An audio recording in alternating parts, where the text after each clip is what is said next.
Post modernism in international relation. तो ये जो हमारी थ्योरी है ये इंटरनेशनल रिलेशन के अकॉर्डिंग आज हम पढ़ेंगे कि इंटरनेशनल रिलेशन के अंतर्गत पोस्ट मॉडर्निज्म की जो अवधारणा है उसको किस प्रकार से अप्लाई किया जाता है। इससे पहले हमने क्रिटिकल थ्योरी पढ़ा और सोशल कंस्ट्रक्टिविज्म थ्योरी पढ़ा। उनके द्वारा सबसे पहला काम तो ये किया गया था कि रियलिज्म और लिबरलिज्म को क्रिटिसिज्म किया गया था, और आज का जो थ्योरी है उसमें भी हम यही पढ़ेंगे। सबसे पहले ये देखेंगे कि इनके द्वारा किस प्रकार से रियलिज्म और लिबरलिज्म को क्रिटिसिज्म किया जाता है, और फिर अपना विचार ये देंगे।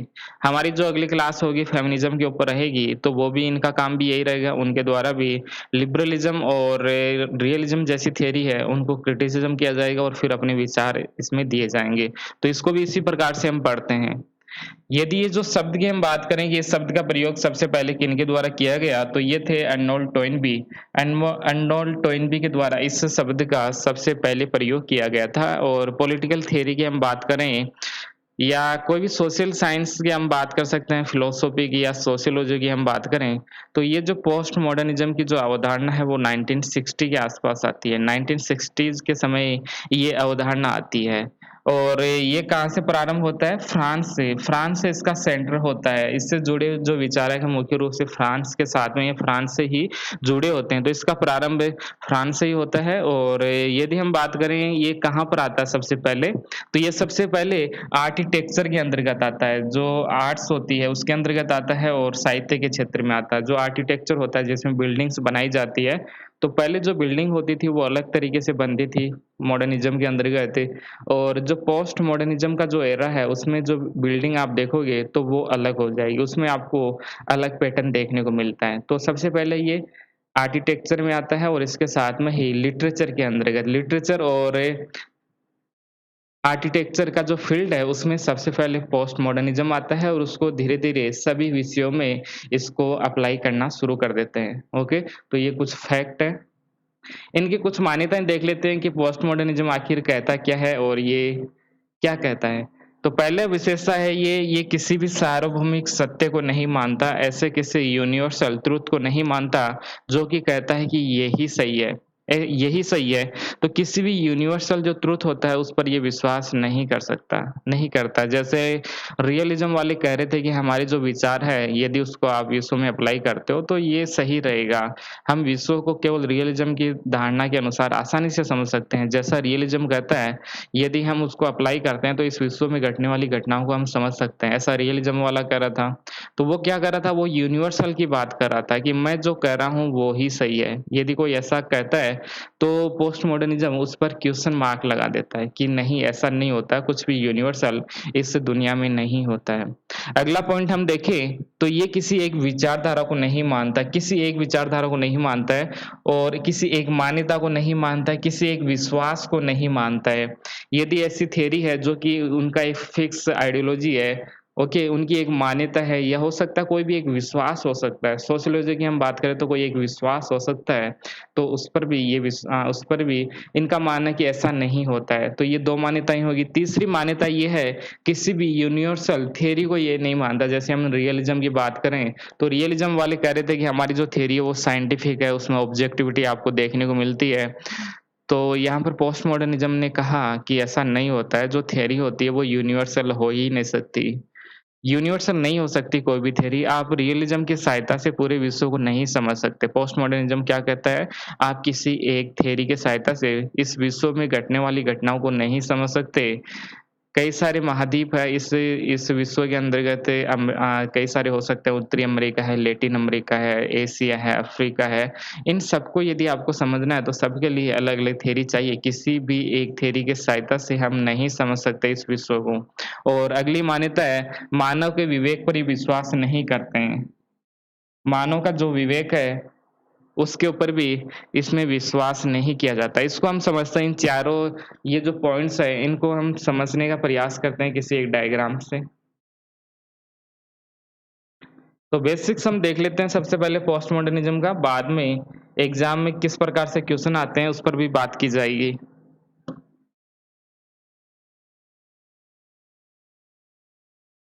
तो यदि हम टाइम पीरियड की हम बात करें, तो आज का जो समय था जिस समय ये थ्योरी की हम बात करें, तो ये था उत्तर आधुनिकतावाद। उत्तर आधुनिकतावाद हो गया ये। और इससे पहले यदि हम बात करें तो ये समय था आधुनिकता का आधुनिकता का और इससे पहले की हम बात करें तो इसको हम बोल सकते हैं पूर्व आधुनिकता, प्री मॉडर्न सोसाइटी हम बोल सकते हैं।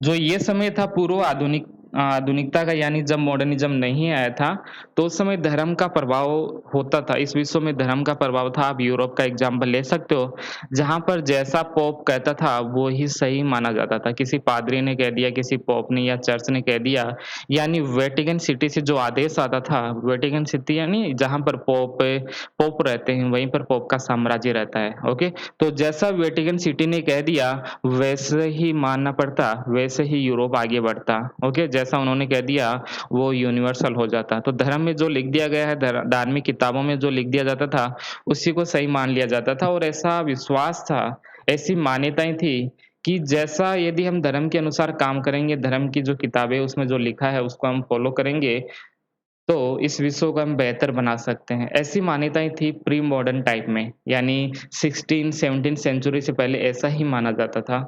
लेकिन हम देखते हैं कि जो प्री मॉडर्न टाइम था, उसमें भी बहुत सारी समस्याएँ थी और उसका समाधान नहीं हो सका। बहुत सारी समस्याएँ थी, मानव की जो समस्याएँ थी, वो उस समय भी थी, उनका समाधान नहीं हो पाया।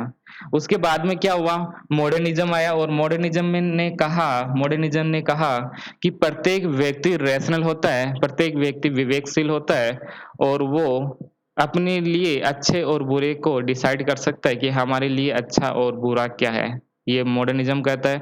मॉडर्निज़्म कहता है कि विवेक के द्वारा हम ये डिसाइड कर सकते हैं कि हमारे लिए अच्छा क्या है और हमारे लिए बुरा क्या है और इसी रैशनैलिटी का प्रयोग करते हुए यदि हम इंस्टीट्यूशन बनाते हैं, कोई इंस्टीट्यूशन बनाते हैं, तो उसके द्वारा हमारी समस्याओं का समाधान हो जाएगा। तो ये मॉडर्निज़्म के अंतर्गत कहा जा रहा था। यदि हम कोई इंस्टीट्यूशन बनाते हैं, जैसे हम डेमोक्रेसी को लेके आते हैं, औद्योगीकरण को लगातार बढ़ाते हैं, इंडस्ट्रियलाइज़ेशन यदि हम लगातार करते हैं, अपने पास में पैसों को ज़्यादा से ज़्यादा पैसे हम कमाते हैं, ओके? यदि पैसों से समस्याओं का समाधान हो सकता है, यानी इकोनॉमिक डेवलपमेंट हमारा होता है, तो हमारी जो जो भी समस्या है, मानव की जो भी समस्या है, उनका समाधान हो जाएगा।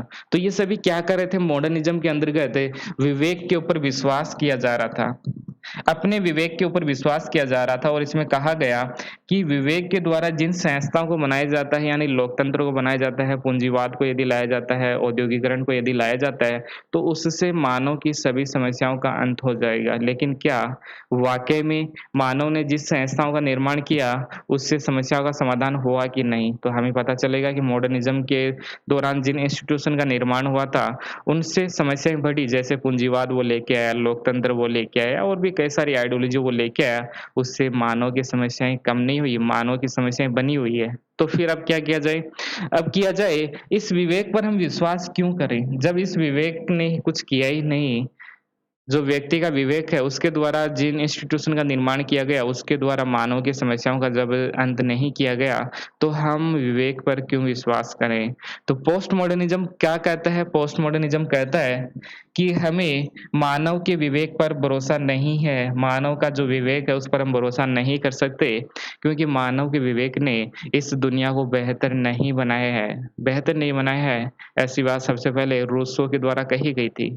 रूसो के द्वारा ऐसी बात कही गई थी कि विवेक के द्वारा हम इस विश्व को बेहतर नहीं बना पाए, इसलिए विवेक पर हमें ध्यान नहीं देना चाहिए। तो ये था मॉडर्निज़्म का टाइम पीरियड था, जहाँ पर विवेक पर भरोसा किया जाता था और कहा जा रहा था कि विवेक के द्वारा हम जिन इंस्टीट्यूशन का निर्माण करते हैं, उससे एक बेहतर विश्व का निर्माण कर सकते हैं।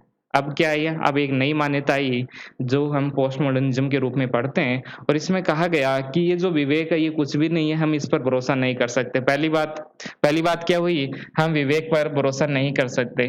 दूसरी बात, उनके द्वारा कहा जा रहा था कि कुछ यूनिवर्सल ट्रुथ होता है, कुछ सार्वभौमिक सत्य होता है, कुछ सार्वभौमिक सिद्धांत होता है, यदि हम उसको अप्लाई करेंगे तो इस विश्व को बेहतर बनाएँगे, लेकिन ऐसा भी नहीं हुआ। मॉडर्निज़्म के द्वारा जो-जो कहा गया, वो सब कुछ फ़ेल होता गया और जब फ़ेल होता गया तो तो एक नया हमारे पास टाइम पीरियड आता है जिसको हम प कहते हैं पोस्ट मॉडर्निज़्म। तो पोस्ट मॉडर्निज़्म के द्वारा इन पर विश्वास नहीं किया गया कि जो कुछ भी मॉडर्निज़्म ने कहा, उन पर ये विश्वास नहीं करेंगे, ओके? तो ये पॉइंट आपको समझ में आ गया होगा कि विवेक पर अब विश्वास नहीं किया जाएगा। क्यों नहीं किया जाएगा? क्योंकि विवेक के द्वारा जिन इंस्टीट्यूशन का निर्माण किया गया, उसके द्वारा समस्याओं का समाधान नहीं हुआ। ओके, तो ये पॉइंट हमारे क्लियर हो गए। एग्ज़ाम्पल और ले सकते हो इसमें, जैसे हमने विवेक का प्रयोग किया तो हमारे सामने क्या आया? फ़ासिज़्म आया, जापान जैसे देश पावरफुल बन गए, लोगों पर अत्याचार करना शुरू कर दिया, हिटलर ने जन्म लिया, मुसोलिनी ने जन्म लिया, नेशनलिज़्म बढ़ा, इन सब के कारण प्रॉब्लम बढ़ी थी। ओके, तो हम मानव के विवेक पर भरोसा नहीं कर सकते। हम ये नहीं कह सकते कि मानव के द्वारा जो किया जा रहा है, वो हमेशा सही होगा। यही बात पोस्ट मॉडर्निज़्म कहता है और यही पोस्ट मॉडर्निज़्म का मेन थीम है। अंतिम पॉइंट समझ में आ गया होगा आप सभी के कि मानव के विवेक पर विश्वास क्यों नहीं किया जाता है। इसको हम डिटेल से देखेंगे जब हम थ्योरी पढ़ेंगे। यहाँ हम ज़्यादा ध्यान नहीं दे रहे इन पर। जब हमारा पॉलिटिकल थ्योरी के अंतर्गत जब पोस्ट मॉडर्निज़्म हम पढ़ेंगे तब इन पर डिटेल से बात की जाएगी। एक पॉइंट हमने देखा, किसी भी सार्वभौमिक सिद्धांत को ये नहीं मानता है। पोस्ट मॉडर्निज़्म कहता है कि कोई भी सिद्धांत यूनिवर्सल हो ही नहीं सकता। जैसे रियलिज़्म का जो सिद्धांत है वो यूनिवर्सल कैसे हो सकता है? क्या रियलिज़्म के द्वारा हम पूरे विश्व को समझ सकते हैं क्या? तो पोस्ट मॉडर्निज़्म से हमें पता चलता है कि रियलिज़्म की सहायता से हम पूरे विश्व को नहीं समझ सकते, और हमने पिछली क्लासों के अंतर्गत भी यही देखा कि रियलिज़्म पूरे विश्व को नहीं समझा सका। तो ये क्या है, रियलिज़्म वाला क्या बोल रहे थे कि हमारा जो थ्योरी है वो यूनिवर्सल है, हर जगह अप्लाई होती है, कहीं भी आप अप्लाई कर दीजिए। इससे हम विश्व की घटनाओं को अच्छे से समझ सकते हैं और भविष्य में क्या हो सकता है, उसको भी हम समझ सकते हैं। दूसरी तरफ लिबरलिज़्म भी ऐसी बातें कर रहा था, वो भी कह रहा था कि हम भी यूनिवर्सल है, हमारी जो थ्योरी है वो भी यूनिवर्सल है। उसके द्वारा सभी प्रकार की समस्याओं का समाधान हो जाएगा, लेकिन हुआ कुछ भी नहीं। एक पॉइंट और रह गया है, किसी भी एक विचारधारा, एक मान्यता और एक विश्वास को ये नहीं मानता है। ये क्या पॉइंट है?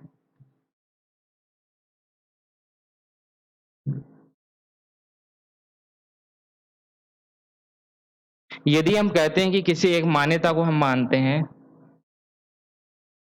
एक विश्वास को हम मानते हैं, तो इससे क्या होगा? इससे क्या होगा? क्या एक ही मान्यता इस विश्व में होती है? क्या एक जो विश्वास किया जाता है, जैसे डेमोक्रेसी के ऊपर विश्वास किया जाता है, क्या यही है? इसके अलावा कोई भी अवधारणा नहीं है क्या हमारे पास में? क्या और कोई पॉलिटिकल सिस्टम नहीं है? क्या हमें इसी के ऊपर विश्वास करना चाहिए? एक और बात करें, मान लेते हैं ये है कोई भी एक्स हो गया है, ये एक्स देश है और इसकी ये मान्यता है और ये विश्वास है और ये कहता है, यदि आप इसको पूरे विश्व में अप्लाई करोगे तो समस्याओं का समाधान हो जाएगा। लेकिन मैं कहता हूँ कि हमारी तो कुछ और ही प्रॉब्लम है। हमारी तो कुछ और ही प्रॉब्लम है। क्या सभी देशों में एक जैसी प्रॉब्लम होती है क्या? कि आप किसी एक सिद्धांत का निर्माण कर दोगे, एक मान्यता ला दोगे, एक विश्वास को ला दोगे कि इनके द्वारा सभी समस्याओं का समाधान हो जाएगा। विश्व में कितना डाइवर्सिटी आपको देखने को मिलता है, लोगों का जो कल्चर है, कितना डिफरेंसेस कल्चर के अंतर्गत है। तो एक पॉइंट जो आपके लिए सही होगा, एक मान्यता, एक विश्वास जो आपके लिए सही होगा, वो सबके लिए ज़रूरी नहीं कि वो सही हो। जैसे हम बात करें, भारत का हम बात करें तो भारत के अंतर्गत यदि आप देखोगे कि जो दिल्ली जैसे शहर है, अहमदाबाद या और भी बड़े-बड़े शहर हैं, उनमें कुछ मान्यताएँ चल रही है कि शहरों में रहना चाहिए और शहरों में रहता है तो लाइफ़स्टाइल अच्छी होती है, यहाँ पर जीवन में बहुत सुविधाएँ होती है, बहुत आराम होता है। लेकिन यदि आप किसी ट्राइबल्स में आप जाके देखोगे, किसी जंगल में जाओगे, वहाँ पर लोग रहते हैं, तो क्या उनका जीवन अच्छा नहीं है? आप कैसे डिसाइड करोगे कि आप ही सही हो? आप ही सही हो, ऐसे आप डिसाइड नहीं कर सकते। और आप कहते हो कि हम जो खाना खाते हैं, जो और कुछ पीते हैं, जो भी हम करते हैं वो सही है, ऐसा ही होना चाहिए। हम जो खाते हैं वही अच्छा है, लेकिन आप इसको कैसे जस्टिफ़ाई करोगे? कैसे जस्टिफ़ाई करोगे कि जो दूसरे क्षेत्रों के अंतर्गत रहते हैं या किसी दूसरे कास्ट के हैं, किसी दूसरे रिलिजन के हैं, उनके द्वारा जो काम किया जाता है वो सही नहीं है। यदि आपने एक विश्वास को बढ़ाया, एक मान्यता को यदि आपने बढ़ाया तो इससे कॉन्फ्लिक्ट बढ़ेगा। इस विश्व में यदि आप किसी एक ही मान्यता को आप आगे बढ़ाओगे, एक ही विश्वास को आगे बढ़ाओगे तो इससे संघर्ष होगा इस दुनिया के अंतर्गत।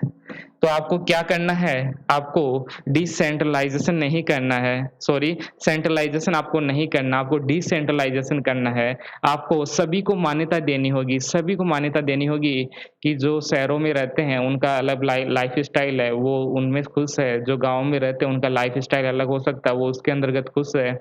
जो जंगल के अंतर्गत रहते हैं, वो भी अपनी लाइफ़स्टाइल से काफ़ी अच्छे खासे खुश हैं। उनको भी लगता है कि हमारा जीवन सबसे अच्छा है।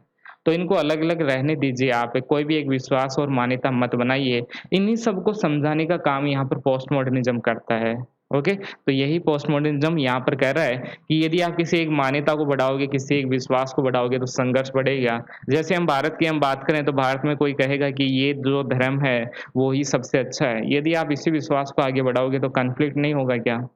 सभी धर्म अच्छे हैं, धर्मों में क्या प्रॉब्लम है? तो सभी धर्म अपनी-अपनी मान्यताओं को माने, अपने विश्वास को माने। तो ऐसी बात यहाँ पर की जा रही है, सभी अपनी-अपनी मान्यताओं को माने। यही पोस्ट मॉडर्निज़्म की अवधारणा है, इसी का मेन थीम है। तो पोस्ट मॉडर्निज़्म के अंतर्गत किसी एक विचारधारा को नहीं माना जाता, किसी एक मान्यता को नहीं माना जाता, किसी एक विश्वास को नहीं माना जाता। इसमें स्थानीय तत्वों को महत्व दिया जाता है कि जो जो स्थानीय क्षेत्र हो सकते हैं, जैसे भारत की हम बात करें, ये भी एक स्थानीय हो गया, अमेरिका हो गया, वो भी अपना-अपना एक हो गया, यूरोप हो गया, वो अलग क्षेत्र हो गया। तो इन सभी के जो सभी क्षेत्र हैं, इनको हम स्थानीय क्षेत्र हम बोल सकते हैं। सबको आपको महत्व देना होगा, किसी एक को नहीं, सभी आपके लिए आवश्यक है और इस विश्व को आपको बेहतर बनाना है, तो सभी को आपको महत्व देना होगा। सभी का जो वैल्यू है वो बराबर-बराबर होएगा, किसी का ज़्यादा कम नहीं रहेगा, क्योंकि हम ये डिसाइड नहीं कर सकते कि क्या अच्छा और क्या बुरा है। ओके? तो इस प्रकार से आप किसी यूनिवर्सल ट्रुथ को नहीं मान सकते, किसी यूनिवर्सल थ्योरी को आप नहीं मान सकते, किसी एक विश्वास, किसी एक मान्यता पर आप विश्वास नहीं कर सकते, यही पोस्ट मॉडर्निज़्म का मेन थीम है। और इनकी कुछ मान्यताएँ रह गई है जो कि हम पॉलिटिकल थ्योरी के अंतर्गत देखेंगे। अब इंटरनेशनल रिलेशन में इन सबको अप्लाई करते हैं। अंतर्राष्ट्रीय राजनीति में 1980 1980s के दौरान आधुनिकतावाद का प्रारंभ हुआ। तो पोस्ट मॉडर्निज़्म में यदि हम देखें इंटरनेशनल रिलेशन के अंतर्गत तो 1980s के दौरान ये आता है और जो क्लासिकल थ्योरी थी अपने विचारों को सार्वभौमिक सत्य मानते थे। हमने ये देखा अभी तक जो क्लासिकल थ्योरी हो गई जिसमें हम लेते हैं यथार्थवाद को हम लेते हैं, रियलिज़्म को, दूसरा उदारवाद को और तीसरा मार्क्सवाद को। ये अपने आप को यूनिवर्सल बता रहे थे। मार्क्सवाद कह रहा था कि यदि इस विश्व में मार्क्सवादी विचारधारा को अप्लाई करेगा तो सब कुछ सही हो जाएगा, मानव का कल्याण हो जाएगा, सभी का भलाई हो जाएगा। क्या हुआ यूएसएसआर के अंतर्गत मार्क्सिज्म को अप्लाई किया गया। अच्छा किया, ठीक नहीं किया वो अलग बात है, लेकिन हुआ क्या यूएसएसआर का? लिबरलिज्म की हम बात करें कि उदारवाद यदि पूरे विश्व में फैलेगा तो इससे सभी प्रकार की समस्याओं का समाधान हो जाएगा। हुआ क्या समस्याओं का समाधान? रियलिज्म हम ये कह रहा था कि यदि सभी राष्ट्र पावर को बढ़ाते जाएँगे तो वो सुरक्षित हो जाएँगे और इस विश्व को हम रियलिज्म अप्रोच के साथ में पूरे विश्व को अच्छे से हम समझ सकते हैं। क्या ऐसा हुआ? ऐसा नहीं हुआ। पोस्ट मॉडर्निज़्म कहता है कि ये जो कह रहे हैं कि ये जो क्लासिकल थ्योरी कह रहे हैं, ये अपने आप को यूनिवर्सल मान रहे हैं कि हम जो कह रहे हैं वो ही सही है। यहाँ पर इसका क्रिटिसिज़्म किया जाता है पोस्ट मॉडर्निज़्म के द्वारा कि ऐसा नहीं होता, आप जो कह रहे हो वो सही नहीं है। आपने इस विश्व को बेहतर नहीं बनाया है और आपकी सहायता से हम इस विश्व में घटने वाली घटनाओं को नहीं समझ सकते। ओके? किसी एक थ्योरी के साथ में हम इस विश्व को नहीं समझ सकते। अलग-अलग देशों के लिए आपको अलग-अलग थ्योरी का निर्माण करना होगा। जैसे यूरोप है, यूरोप को हम समझ सकते हैं। यथार्थवाद और उदारवाद की सहायता से आप यूरोप में घटने वाली घटनाओं को देख सकते हो, समझ सकते हो। अमेरिका में घटने वाली घटनाओं को भी आप समझ सकते हो। लेकिन एशिया, अफ्रीका, लैटिन अमेरिका, इन देशों की समस्याओं को समझने के लिए आपके पास में होना चाहिए मार्क्सिज्म। लेकिन मार्क्सिज्म क्या कहता था कि हम तो पूरे विश्व की समस्याओं को समझ सकते हैं, हमारे द्वारा ऐसा नहीं होता है। सबका रोल अलग-अलग होता है। यथार्थवाद के द्वारा हम किसी एक क्षेत्र विशेष को हम समझ सकते हैं या एक क्षेत्र विशेष में घटने वाली घटनाओं को समझ सकते हैं।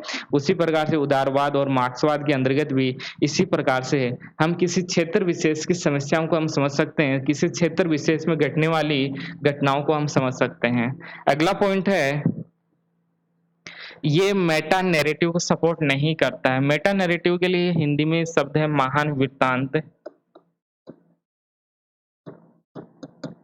मेटा नैरेटिव इस प्रकार का एक नैरेटिव क्रिएट किया गया, जैसे एक नैरेटिव हो गया कि जैसे-जैसे इंडस्ट्रियलाइज़ेशन होगा, औद्योगीकरण समाज के अंतर्गत होगा, पूंजीवाद का जैसे-जैसे विस्तार होगा, सभी प्रकार की समस्याओं का समाधान हो जाएगा। ये क्या है? एक मेटा नैरेटिव है। एक नैरेटिव क्रिएट किया जाता है, इसको बनाया जाता है कि जैसे ही पूंजीवाद बढ़ेगा, वैसे-वैसे समस्याओं का समाधान हो जाएगा। क्या वाक़ई में ऐसा हुआ? एक और एग्ज़ाम्पल लीजिए, जैसे मार्क्सिज़्म कहता है कि जैसे-जैसे मार्क्सवाद बढ़ेगा, वैसे-वैसे समस्याओं का समाधान हो जाएगा। ये क्या है? एक मेटा नैरेटिव है। एग्ज़ाम्पल और समझ लीजिए, जैसे फेयर लवली कहता है कि आपको सुंदर होना चाहिए और यदि आप फेयर लवली लगाओगे तो आप सुंदर हो जाओगे। ये क्या है? एक मेटा नैरेटिव है। सुंदर होना चाहिए, व्हाइट होना चाहिए लोगों को, इस प्रकार का एक नैरेटिव क्रिएट किया जाता है। ओके, तो ये सब बनाया जाता है मेटा नैरेटिव को। तो ये सपोर्ट नहीं करता है मेटा नैरेटिव, आप समझ रहे हो? मेटा नैरेटिव यानी कुछ फिक्स हो गया, कुछ फिक्स कर दिया कि यदि आप इनको अप्लाई करोगे तो सभी प्रकार की समस्याओं का समाधान हो जाएगा।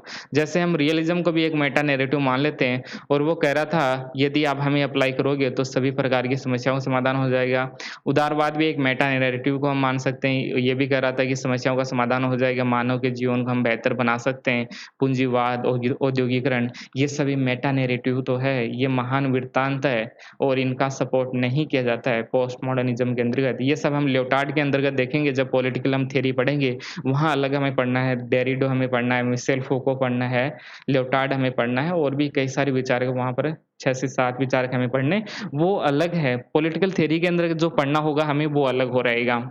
तो परंपरावादी सिद्धांत अपने सिद्धांत को वस्तुनिष्ठ और सार्वभौमिक मानते हैं। ये मानते हैं कि हमारे अंदर ऑब्जेक्टिविटी है, साइंटिफिक है, ये यूनिवर्सल है, लेकिन वाक़ई में कोई भी सिद्धांत यूनिवर्सल नहीं हो सकता। अगला पॉइंट हमारा, इस पॉइंट को हमने समझा था, इससे पहले जो थियरीज़ हमने देखी थी, उसको उसके दौरान हमने इस पॉइंट को समझा। इन सिद्धांतों के द्वारा किसी एक वर्ग विशेष के उद्देश्यों को सफल बनाने का प्रयास किया जाता है और कुछ लोगों के मतों को पूरे विश्व का मत बनाने का प्रयास किया जाता है।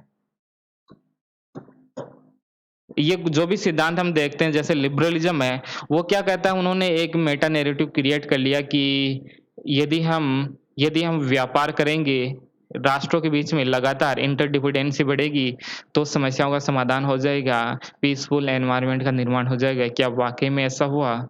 चीन और अमेरिका के बीच में व्यापार कितना बढ़ा है, लेकिन ट्रेड वॉर चल रहा है। यूरोप के अंतर्गत ब्रेक्ज़िट हो रहा है, ये क्या है? आपने तो मेटा नैरेटिव किया था, हुआ क्या? कुछ भी नहीं हुआ। भारत और चीन के बीच में कॉन्फ्लिक्ट ज़ोन बना हुआ है, ओके? तो इस प्रकार से जो मेटा नैरेटिव बनाए जाते हैं, वो सफल नहीं होते हैं, उनके द्वारा समस्याओं का समाधान नहीं होता है और जो इस प्रकार के मेटा नैरेटिव बनाता है, जो महान वृत्तांत जो बनाता है, उसके द्वारा किसी देश को ही लाभ होता है। जैसे रियलिज़्म बनाया गया अमेरिकाओं के द्वारा, उदारवादी बनाया गया अमेरिका और यूरोपियों के द्वारा, तो इससे उन्हीं को फ़ायदा हुआ। ओके, जैसे मैं बात करूँ लिबरलिज़्म, ग्लोबलाइज़ेशन अच्छा एग्ज़ाम्पल है। ग्लोबलाइज़ेशन का सबसे ज़्यादा फ़ायदा यूरोप ने उठाया और अमेरिका जैसे राष्ट्रों ने उठाया। लेकिन उन्होंने इसको तब तक बनाए रखा जब तक इनको फ़ायदा हुआ। ग्लोबलाइज़ेशन से जैसे ही चीन जैसे देशों ने फ़ायदा उठाना शुरू किया, भारत जैसे देशों ने इसका फ़ायदा उठाना शुरू किया, तो वो ग्लोबलाइज़ेशन पर कुछ न कुछ कंट्रोल लगाना शुरू कर दिए और कहा कि हमारे देश में बाहर की वस्तुएँ नहीं आना चाहिए। नेशन फर्स्ट की बात होने शुरू हो जाती है। हमारा देश ही प्रमुख है, हमारे लिए वो ही फर्स्ट है, हम इसी को प्रायोरिटी देंगे। इस प्रकार की बातें की जाने लगती हैं। तो ये जो भी मेटा नैरेटिव क्रिएट किए जाते हैं, जब तक इनको फ़ायदा होता है, तब तक ये बनाए रखे जाते हैं। जैसे हम भारत की बात करें तो राष्ट्रभक्ति की, देशभक्ति की बातें चल रही है, क्योंकि इससे किसी न किसी को फ़ायदा हो रहा है। ये भी एक मेटा नैरेटिव है कि आपको ये करना चाहिए, आपको ये करना चाहिए, तभी आप राष्ट्रभक्त हो सकते हो। तो ये कुछ मेटा नैरेटिव क्रिएट किए जाते हैं, बनाए जाते हैं अपने फ़ायदे के लिए, किसी फ़ायदे के लिए बनाए जाते हैं। जो कुछ भी मेटा नैरेटिव बनाया जाता है, वो किसी एक क्लास के लिए, किसी एक देश के लिए, ओके, या एक छोटे से ग्रुप के फ़ायदे के लिए इन सबको बनाया जाता है। और क्या कहा जाता है कि कुछ लोगों के मतों को पूरे विश्व का मत बनाने का पूरे कुछ लोगों के मतों को पूरे विश्व का मत मानने के लिए तैयार किया जाता है। इंटरडिपेंडेंसी से फ़ायदा होगा, ये यूरोप का मत है, ये अमेरिका का मत है और इसी को पूरे दुनिया में फैलाया जाता है कि जो हम कह रहे हैं वैसा ही होगा, इससे सभी को फ़ायदा होगा, इसलिए पूरे विश्व में इसको आगे बढ़ाया जाता है। ओके? तो यहाँ पर कहा जा रहा है कि कुछ लोगों के मतों को पूरे विश्व का मत मानने के लिए तैयार किया जाता है, यानी एक फिक्स ओपिनियन वहाँ से आता है और वो कहते हैं कि जो हमारा ओपिनियन है, वो यूनिवर्सल है, पूरे विश्व में इनको सभी के द्वारा फ़ॉलो किया जाना चाहिए।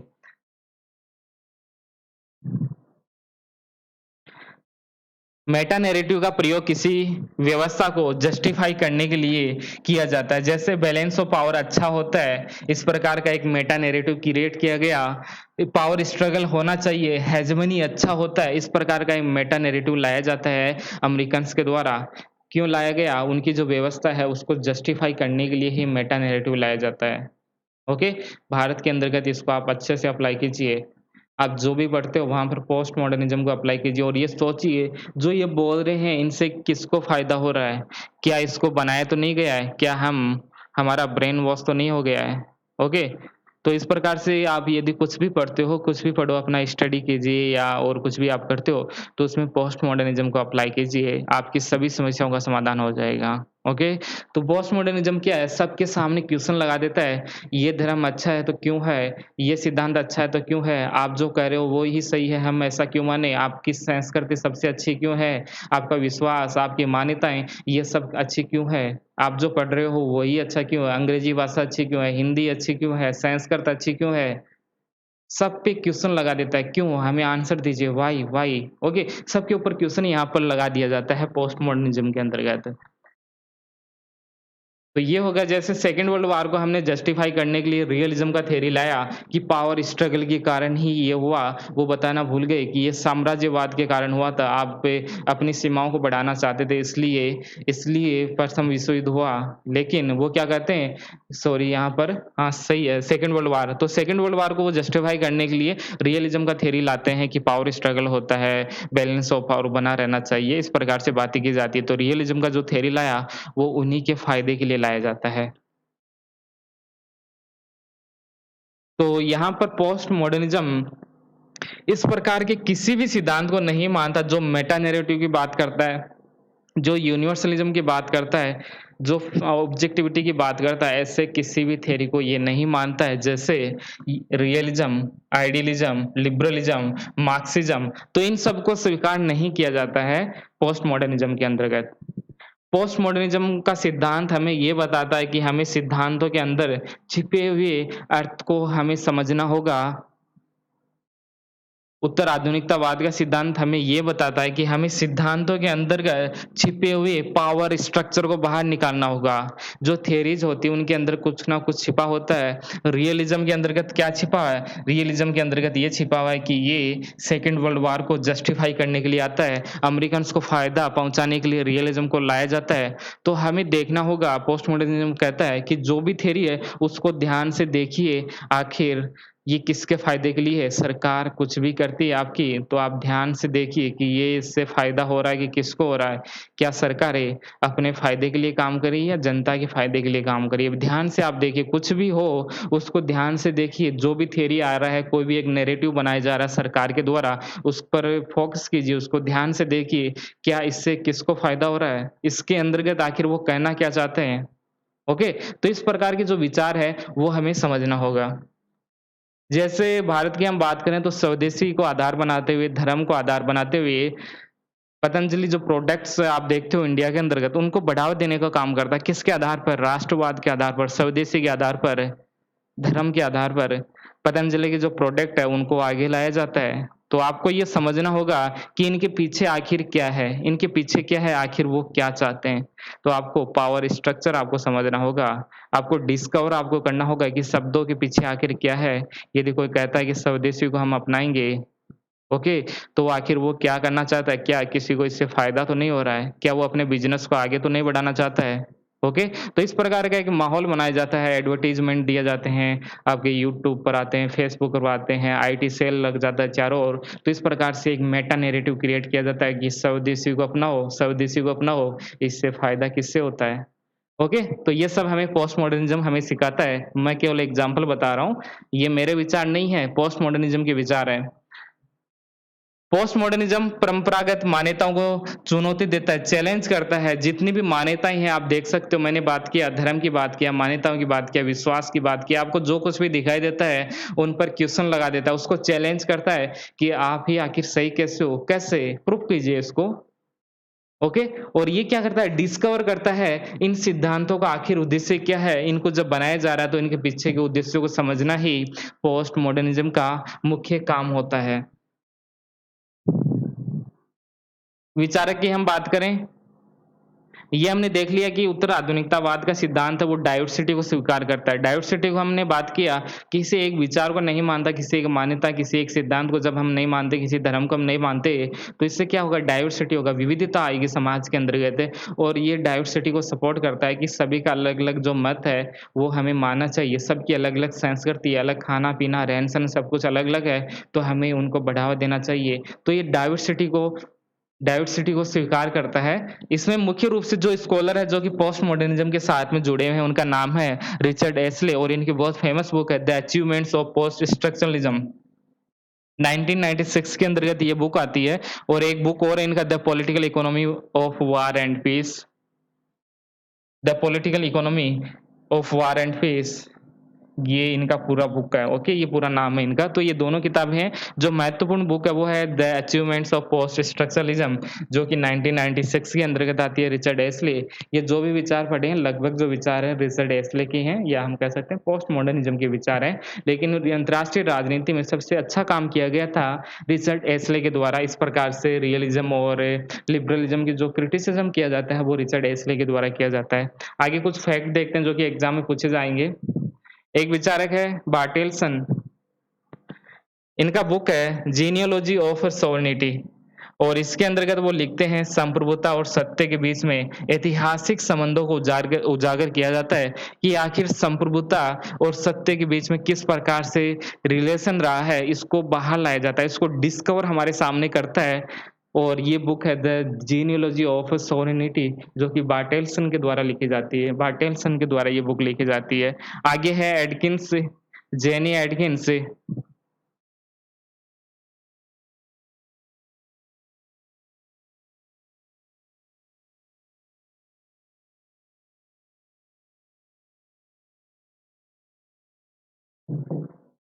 चलो देख लीजिए। जेनी एडकिंस क्या कहते हैं? ये कहते हैं कि राजनीतिक व्यवस्था तथा हिंसा के बीच में संबंध, इनके ऊपर फोकस किया जाता है। राजनीतिक व्यवस्था और हिंसा के बीच में किस प्रकार का संबंध होता है, उस पर बहस किया जाता है इनके द्वारा। किनके द्वारा? जिनी एडकिंस के द्वारा। ये इनका है। अगला हमारा डेविड कैंपवेल, और डेविड कैंपलन ने कहा विश्व राजनीति के आनुभविक उदाहरणों का प्रयोग उत्तर आधुनिक सिद्धांतों में उपयोग किया गया। विश्व राजनीति के दौरान जो भी आपको एग्जाम्पल दिखाई देते हैं, जैसे यूरोपीय यूनियन आपको दिखाई देता है, आईएमएफ कैसे बनता है, वर्ल्ड बैंक कैसे बनता है, तो ये क्या है, एक व्यवहारिक एग्जाम्पल है, प्रैक्टिकल है ये। ओके, और इन्हीं प्रैक्टिकल एग्जाम के माध्यम से इनके माध्यम से इनका प्रयोग किया जाता है यहाँ पर पोस्ट मॉडर्निज्म थ्योरी के अंतर्गत। जो भी अनुभव रहे हैं, जो भी घटनाएँ घटी है, उनका प्रयोग किया जाता है पोस्ट मॉडर्निज्म थ्योरी के अंतर्गत। तो ये किसने किया? ये किया डेविड कैम्पलेन ने, और इनका बुक है national deconstruction violence identity and justice justice in Bosnia.